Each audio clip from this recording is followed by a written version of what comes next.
a turnout, but thank you for letting me come. I think some of you are already familiar with the story, but Yolanda, could we stop you for a minute? I worked at Caterpillar, and every time we had a meeting, we talked about emergency exits. I'm sorry, but we need to do this. We're way overcrowded now. We have probably twice as many as we should have at this time.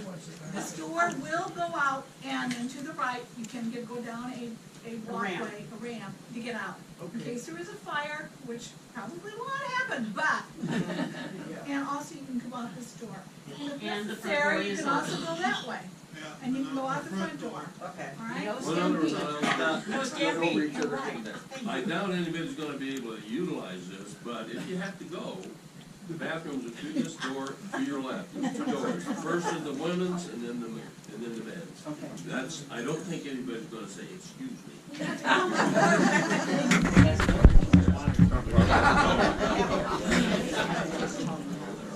Thank you. Talk a little louder. No. see, you can't hear. Becky, you should have worn your hearing aids. Okay. Oh, for those of you who do not know me, my name is Yolanda Avila Higgens, and I am the first of 5 children. Julia was the youngest daughter of Vicenta Razo, and Francisco was her dad. Vicenta was the matriarch of our community. She, this really is her story. And this is a story of how my big family, and most of you here are my family, came to live in Chillicothe, and how we ended up here. Now, some of you may be familiar with the Mexican camp that was at the end of Benedict, on the other side of Benedict, on the other side of the tracks.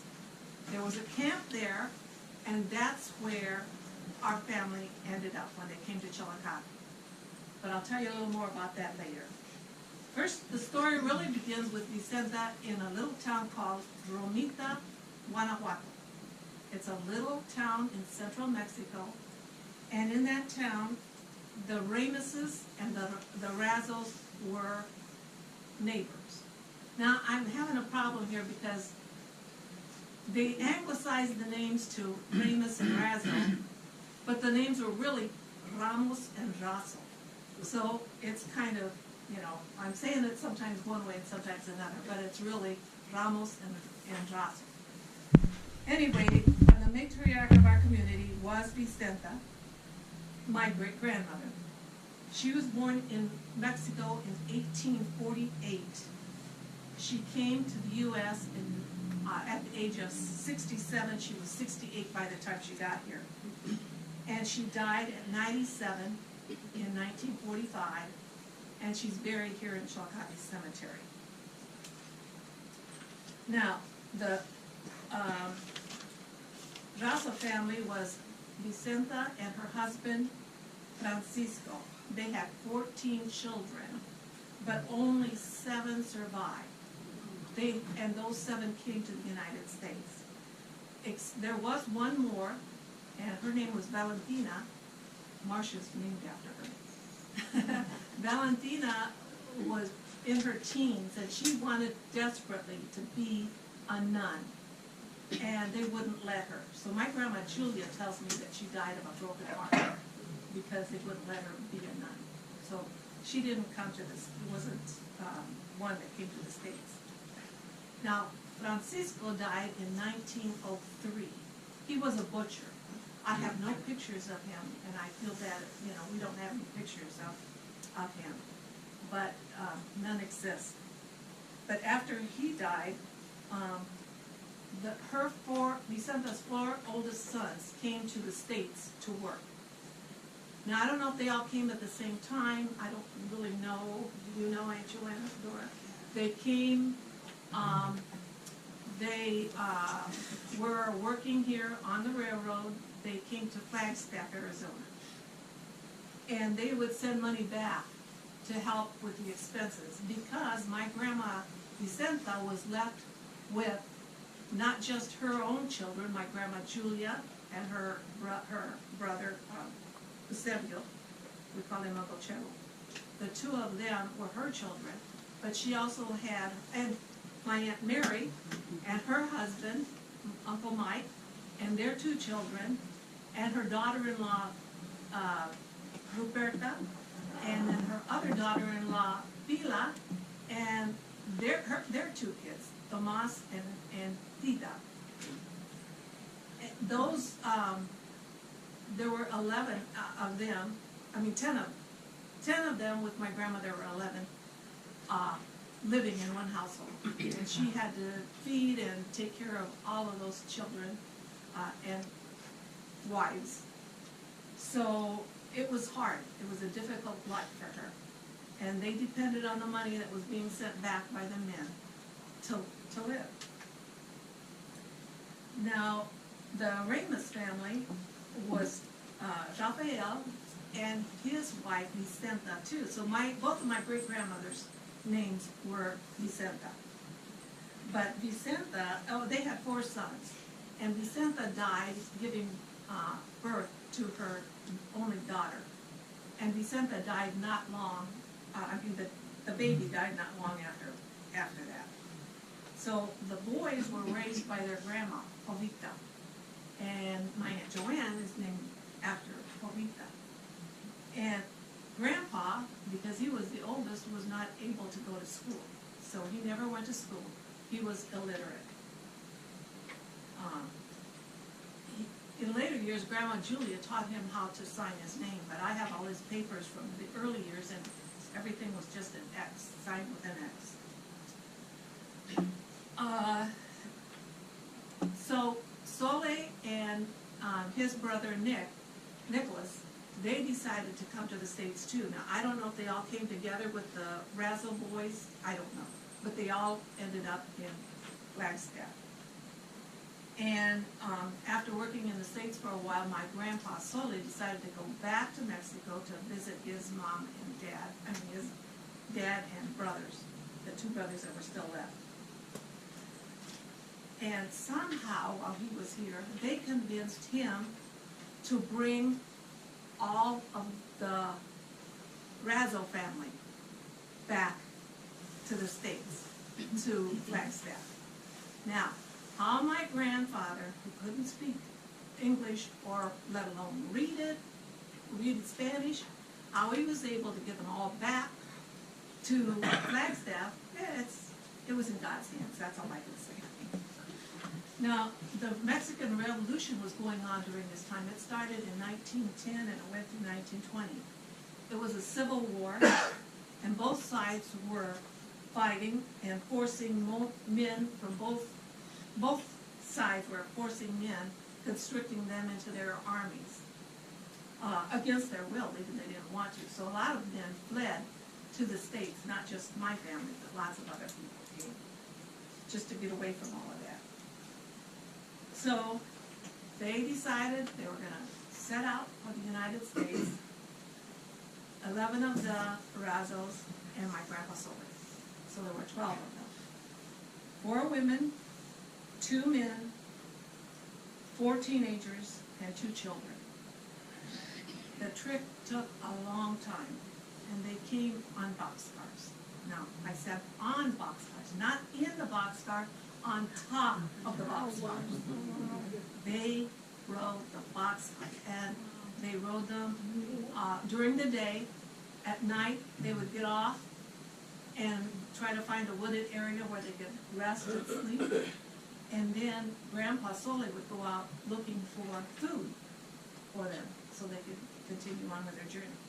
Now, sometimes they ran out of money, and then they'd have to write to the boys, the men in Flagstaff, and ask them to send money so they could continue the trip. But they had to stay wherever they were till the money arrived so they could go on. So that's why it took a long time. Now, Grandma Julia would tell us about how she could hear bullets going overhead when they were on top of the train. The 2 sides were fighting and the bullets were whizzing over their heads. And at one point, I don't know if they had an accident or if it was a derailment or the army stopped the train, I don't know. But the train stopped, they got off, soldiers came around, ready to shoot them. And this man came out around. She said he was a Spaniard. Now, how she knew he was a Spaniard, I don't know. Anyway, this man came and said, leave these people alone. These are innocent civilians. And they shot him instead. So, And so this was in Mexico. They're this still was in Mexico. They are still They in haven't Mexico. even made it out of Mexico yet. No, they are still in Mexico. So, like I said, it was a revolution. So, if it hadn't been for that man, none of us would be here, okay? That man gave his life for all of us. And we need to remember him in our prayers. I'm sorry, I get choked up about that. But they continued on their journey, and in June of 1916, they came to Laredo. And I have a paper here somewhere, I don't remember where, I can't see it anywhere. Oh, it tells that my grandpa entered legally into Laredo on June 6th of 1916. Okay, so they all came, once they got here, I don't know what was the next, I don't know how they got from Laredo. I know they took trains, but I don't know if they got on top of the trains or off the trains, I don't know, but they made it to Flagstaff, all of them. Only God's hand got them here. Now, they got to Flagstaff, and then they worked there for a while. And at that time, my Uncle Dolores, the oldest, he had come and was working in Wilburn, Illinois. Now, he sent them a letter and told them that if they all came to Wilburn, he'd be able to have jobs. So they all took off for Flagstaff and made their way to Wilburn, all except my Uncle John. My Uncle John ended up marrying and moving to California. So he raised his family in California. But all of the rest of them all came here. Now the Ramus and the Razzos joined when my grandma, Julia Razzo, married my grandpa, Soledad. So that was the first joining. And then Nicholas, my grandpa's brother, married Tita, my grandma's niece. So all of the children were all double related. They were not just first cousins, but they were also second cousins. So they were a real close-knit family, and they still are. They're still close. They lived in Wilburn for about 10 years. But Wilburn, really, there is no such place as Wilburn anymore. Is there? Yeah. I didn't Outside think there, it was. but it's still there. Is there still there? Farm, log ground, yeah. Anyway, I didn't think there was a town. Not an actual town, just a building. There's a lot of buildings, there's people living there, but there's no town name or anything, that's all gone. Yeah, No business. Post office is there. but they lived there in boxcars just like they did here in Chillicothe. But in 1927, my grandpa Soli and grandma Julia and their 4 oldest children moved to Chillicothe into the camp, like I told you, at the end of Benedict. And it was just nothing but boxcars. But there were other Mexican families here at that time too. The Lopez's, the Medinas, the Ordez's, the Fernandez, and others. And most of those families have moved away. But our huge families have stayed in this area. Now, the only one in the community who could speak English was Juanita Ordez Razzo. She had married my Uncle Chevo, and she was the official translator. Now, the men, they all had to learn English. They knew a little English anyway, for their jobs. But the women, they stayed in their little communities, and they didn't really learn they just always spoke in Spanish to each other. Now, the living conditions were just almost nothing because all they had were bounce cars. But there was no plumbing, no electricity, no central heat. But in 1930, the Santa Fe started building them little brick houses. And they lived in these little brick houses, but still had no electricity. They had no running water. They had outhouses. They had a pump outside for water. They had coal stoves for cooking and heating. And they had to wash their clothes by hand. And they'd hang their clothes up. And because they were right there by the train station, they'd have to watch for the trains coming by with the soot and the smoke. So anytime they saw, that happening, they had to run out, pull all the stuff off, and then rehang it. It was a hard life. But each family had their own, well, most of the families had their own little garden, and chickens, and some of them even raised some pigs. And Grandma Julia loved flowers, so she always had a flower garden. She had roses and flowers. But even in those very harsh living conditions, not once did I hear any of my aunts or uncles complain about their living conditions. They loved, they enjoyed it. They always had somebody to play with. They had constant companionship. The boys, though, they had it better than the girls. The boys could go wherever they wanted. They went fishing and swam in the gravel pit, yeah, and played ball. But the girls were so closely watched. They could only play where they could be seen. They were not allowed to be out of the eyesight of anybody in the family. And they weren't allowed to play with the boys. I did. She did. I played ball, I played marbles, I was a tomboy. Yeah, but you were one of the younger ones, the older ones Yeah. don't get to do what the younger ones. Yeah.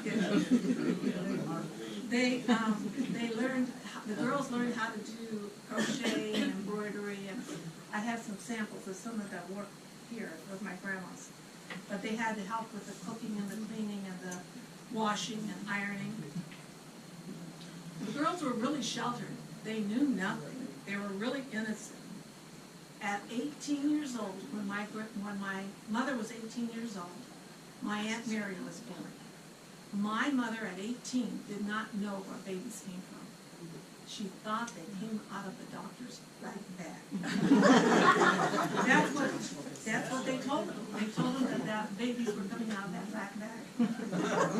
So they knew nothing about sex. They don't talk about body parts, and they really still don't. They'll say back there, up there, down there.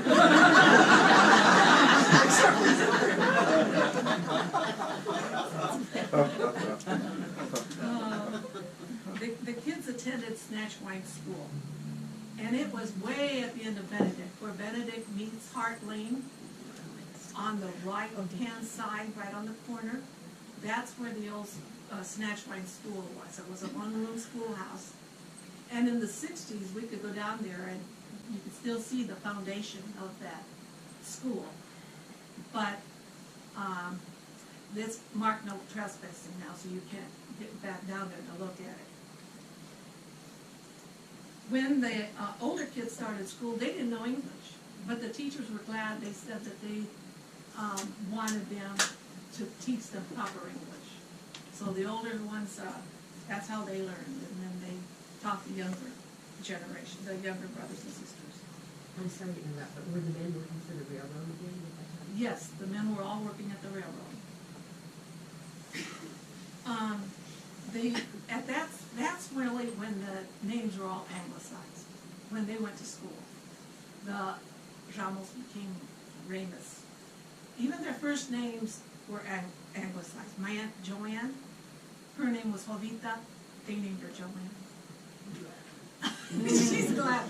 All the names are stuck, you know, whatever they named them, that name stayed with them. Yeah.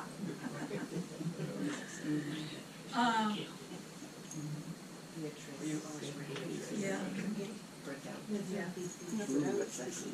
They had to walk from the camp all the way to the school, and that was quite a hop. And they walked in, no matter what the weather was, and it was always uphill. Both ways. Yeah, sometimes they would give them a ride. They would, my Aunt Joanne says they would go through the field, but there were some mad goats that would chase them. So they saw the goats, they couldn't go that way, they had to go all the way around. Of course, there was a story of my uncle Albert taking the goat and letting it loose in the school. Now, when the school closed, and I'm not really sure when that happened, but when the school closed, the school board didn't really want the Mexicans in Chillicothe going to Pierce. But Mr. Shepherd, whose children had gone to that school, said they were afraid that the kids couldn't, the Mexican kids wouldn't keep, they said that Mexican kids wouldn't keep up. But he said, some of these kids are smarter than my kids, and if my kids can go here, so they should be allowed to. So they were allowed to go to Pierce. My mom wanted so desperately to go to high school. She cried and cried, but they wouldn't let her go to high school. She had to work. She did house cleaning. There was a little restaurant there where the VFW was at that time called Friends. And my mom worked there, and that's where she learned to make pies. And she made the best pies. She also worked for Dr. Green, and she helped with the housework and with the girl, taking care of the girls. Now, does everybody know where Dr. Green lived? Yes. Way at the south end of 2nd Street. My mom was way at the north end of town, across the tracks. So she had to walk every day. She had to walk from there all the way to Dr. Green's. Sometimes if Dr. Green was home, he'd give her a ride home, but that wasn't often. So then she got a job at Kroger's, and she and Ruth, her cousin, she worked at the cleaners, so they would walk to work together. Now, they lived on the other side of the tracks, so sometimes the train was stopped, and they had to get to work. No way to walk all the way around the freight train. So they did what they told us never to do, to go between the cars, so that they could get to work on time. Now, as far as segregation in Chillicothe, it really wasn't a big issue. We were pretty much accepted. But if they went to the show in Chillicothe, in Peoria, my mom said they had to sit in the back. They weren't allowed to sit with the white people. And I don't think that they were forced to sit in the back at St. Edward's. But they all sat in the back, and they still do. They go, no, I refuse to sit in the back. I don't care. Even if I sit by myself, I'm sitting in the front. And I have Aunt Yolanda. She sits in the front with me. But I don't sit in the front because I feel like I'm better than everyone else. I am child intolerant. I don't want any children in front of me that distract me. And you know why I am child intolerant? Because I had to babysit every single one of these kids. All of them. Yeah. You little one. So anyway, World War II then broke out. And all of the eligible men from the camp, they all enlisted. Even my my mom's cousin Hope, she joined the WACs. My mother wanted desperately to join, but they wouldn't let her. She was 21, she was over 21. But you don't, you do what your parents tell you. You don't, go against their will. That's when it was. What was Hope's last name? Huerta. Huerta? But again, Huerta was anglicized to Herda, Okay. Yeah. but it was Huerta. And her brother, she had a brother named Henry Furdak. Henry. Right. Henry He was, was a really good boxer. yes, Boxing and, yes. and all the guys on the wall in the military. yes, Wasn't Hope valedictorian? yes, she Yes. was. Hope was valedictorian of her class. Yeah. But if my mom had been able to go, she would have been. Anyway, in 1942, after the war broke out, the United States instituted the Bracero program. And the Bracero program brought men from Mexico to work on the railroad. And they replaced the men who were off to war. And so they needed men to work, not just on the railroad, they had them working in factories and in farms or wherever they needed them. But 12 men, including my dad, were brought to Chillicothe. They called them the 12 apostles. I have a picture of the 12 apostles. Anyway, he was tall and handsome, and he caught my mom's eye, and she would watch for him. My grandma Julia, and they lived in the boxcars that had been there, abandoned by the rest of the other families when they lived, the brick homes. So Grandma Julia would feel sorry for him, so she'd cook extra and send him food. But on Christmas Eve of 1944, Grandma and Grandpa invited them to their place for tamales. And that was the first time that my mom and dad really got to be together, to see each other.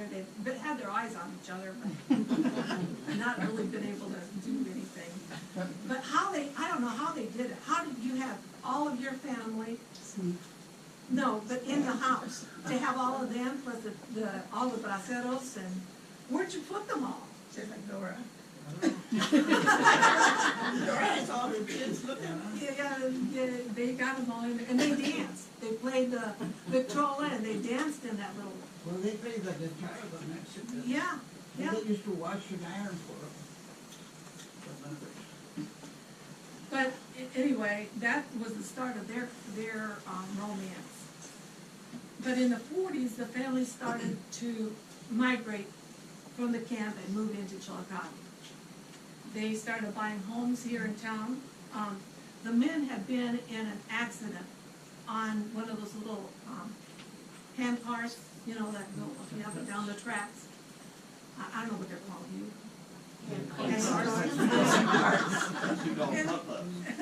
Anyway, they were in an accident on that, and they were all injured, so they all got settlements from the railroad. And they used that down payment, that money from the settlements for down payments on homes. That's how they got here. In April of 1945, my grandma and grandpa moved to their house that's on the corner of Hoyt and Matthews. And by that time, my mom and dad were seeing each other whenever possible. Dad would send her notes through my Uncle Albert until my grandfather found out about it. When Grandpa found out, he beat my uncle and told him never to do it again. So then my dad had to resort to paying Benny Razzle 5 cents.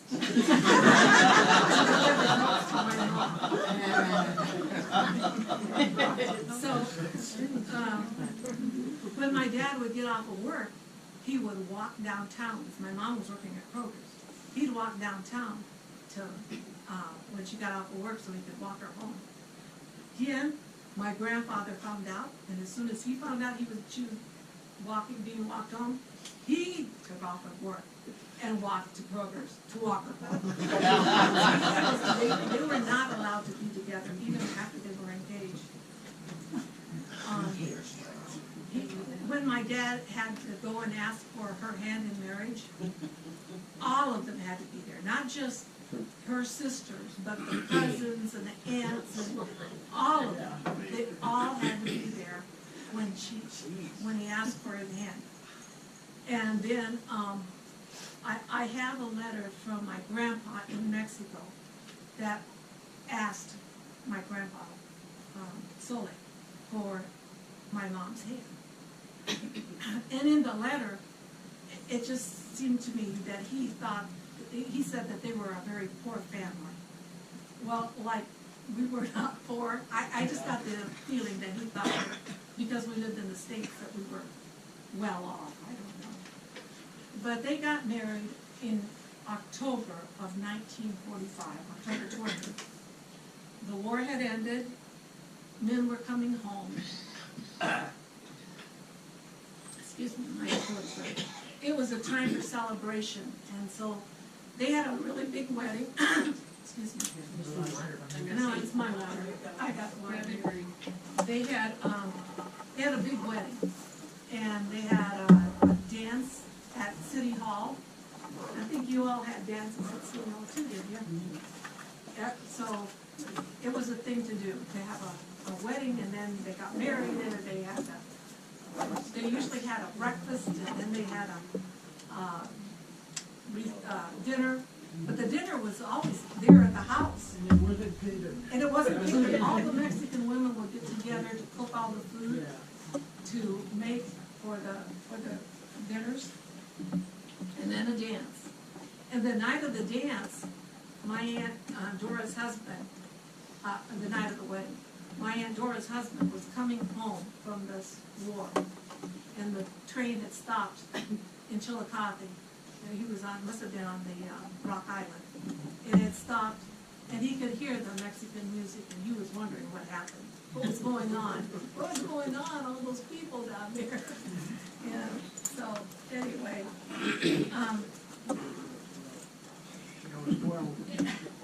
after they got married, my dad's contract, of course, had expired because the war was over. So they had to go back to work, back to Mexico. He had to go back to Mexico to get his papers fixed so that he could come back legally to stay here in the States. But my mom went back with him, and they all cried, and none of them wanted my mom to leave. But she said the train was loaded with soldiers, all of them coming home from the war. But she said she was one of only a couple of women that was on the train. So while they went to Mexico, and while he was there, they were waiting and waiting for the paper, he got another contract to work in Idaho on a farm.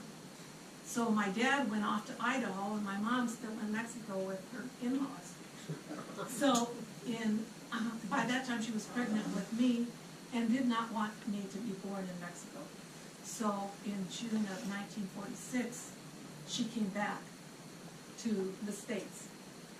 And I have all the letters that they wrote to each other during all of that time. And it took months for them to get all their paperwork done. They couldn't find Grandpa Solis because he was going to be my dad's sponsor. But somehow or other his paperwork was lost, and Mom had to make several trips to Chicago to try to get the paperwork fixed, and so my dad could come home. I was born on October 21st, 1946, a year and 1 day after her anniversary. Now, when she went into labor, nobody had cars, so they had to take a taxi. And there was a young kid that drove the taxi, and I don't remember his name. Do you guys remember his name? He used to go to St. Edmunds, and he would see me and tell me, "Oh yeah, I remember when you were born." Anyway, he didn't know how to get to the hospital. So they were running around Peoria looking for the hospital. My mom's in labor. and my grandpa then, they had to leave my mom because grandpa had no way home unless he took the taxi home. And there was nowhere for him to stay. So my mom was in the hospital there for 3 days by herself over her anniversary. Spent her first anniversary by herself. Now all of the names have changed. There are very few Ramuses or Razzles left. Very few of us speak Spanish. All the dark hair and, excuse me, I'm sorry. All the dark hair and dark eyes and dark skin has been replaced by light complected blondes and redheads. You know, now you don't know that we are part of the family, or who belongs to whom. We've just assimilated into this community. Now, there's just a very few first generation left, and I want them to stand. Stand up. Stand up, Aunt Dora. Stand up, Aunt Rachel. That's you. John, I don't think you can you can stand up, if you can, that's fine. And Lola, Lola? Yeah. Yes, these are the first generation. There are very few of them left. And pretty soon we'll be the old generation. And I as the oldest of all 43 grandchildren, will be the old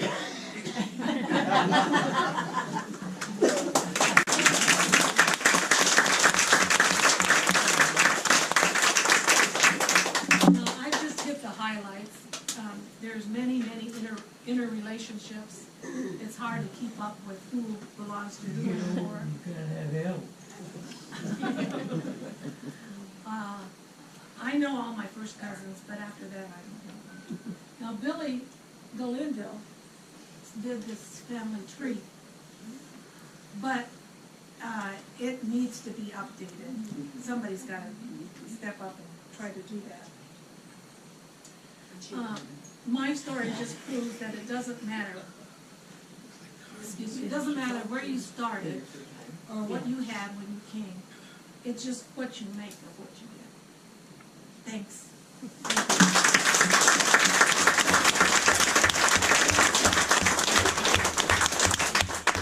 Does anybody have any questions?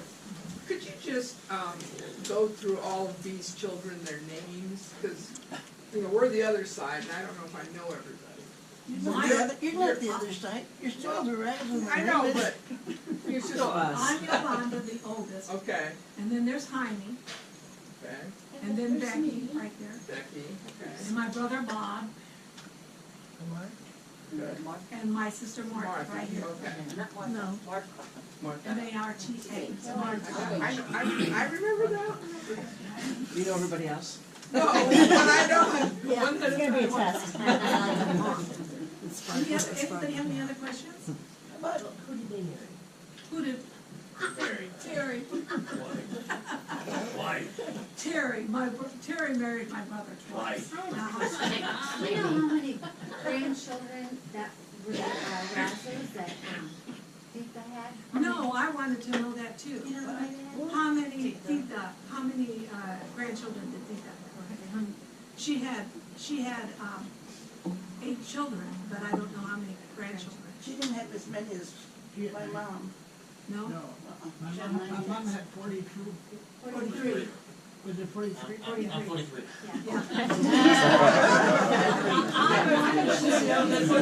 Quick question, you said that they built up these little brick houses, are the little brick houses gone? I don't They're recall ever, gone. They are gone. I don't recall ever seeing a little brick house, and I played at the railroad tracks all the time as a kid. No, they're gone.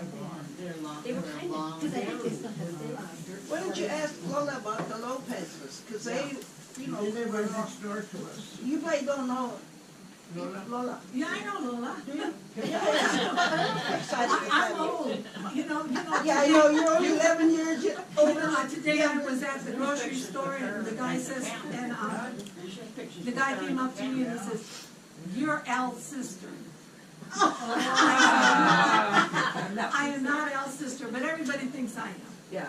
I'm from that they think I'm from that generation. No, I'm not. Well, I'm only That's 11 years because you old. always take pictures with all the old ones. I know. Does there, anybody have a picture of the camp? Not a real good picture. There are some, like this one right here, it has them on the side, but you can't really see. This was taken from. That was in front of the one, Oh, of yeah. the buildings, but we really don't have any real pictures of what the houses. Who's still, is anybody, well, let's see, yeah. Well, there's, you know, you guys, and I was thinking this was a Shepherd girl, cause there's this hilarious picture of Senatchewine School with a little, when was he white? Little shepherd boy standing on the end of the school. No, that is, that's one of That's the a Lopez. Lopez, yeah. But Hope Martha, your mom, Well, the Dunlap, Dunbars. You know, Oh, yeah, the They all used to go to Yeah, they went there too. The wish all all girls. girls. The wish all Wish All girls. Girls, yeah. The wish all girls. Newell, Margaret, The Newells and Tony. some Ramseys. Arthur, was Arthur killed by a train? My baby say. No, Arthur was not. It was, John Medina. See, there are pictures in this hallway of everyone who was in World War II. I was always waiting for her to come home, but she Henry never Martin, did. who fought Golden Gloves and fought was his, unit, over in Europe, you know, he was in Madison Square Garden, Henry Martin. Huh? Oh, yeah. No, they got in trouble. Oh, really? Well, the girls that lived there in the camp, were there little houses, or was it a row house? It was row, it was two. But two, like a duplex. But it was just like this, and then another one. It wasn't like Little houses, like an individual little house. And that picture that you had given me, That you gave me? they said that is definitely not from the camp. One bedroom, Yolanda, one bedroom. Yeah, one bedroom for all of them. They all, you know, the little houses, they all slept in one bedroom. Okay, we did find out that there are a couple of photos over at the train museum of old Mexican workers working on the railroad. They're hanging on a wall in there. But we don't know whether they're any of your family members or not from the previous generations. And it might be. So, I think they were the contract workers that came up, that's what I think. well, see, that's what I don't know, because I don't know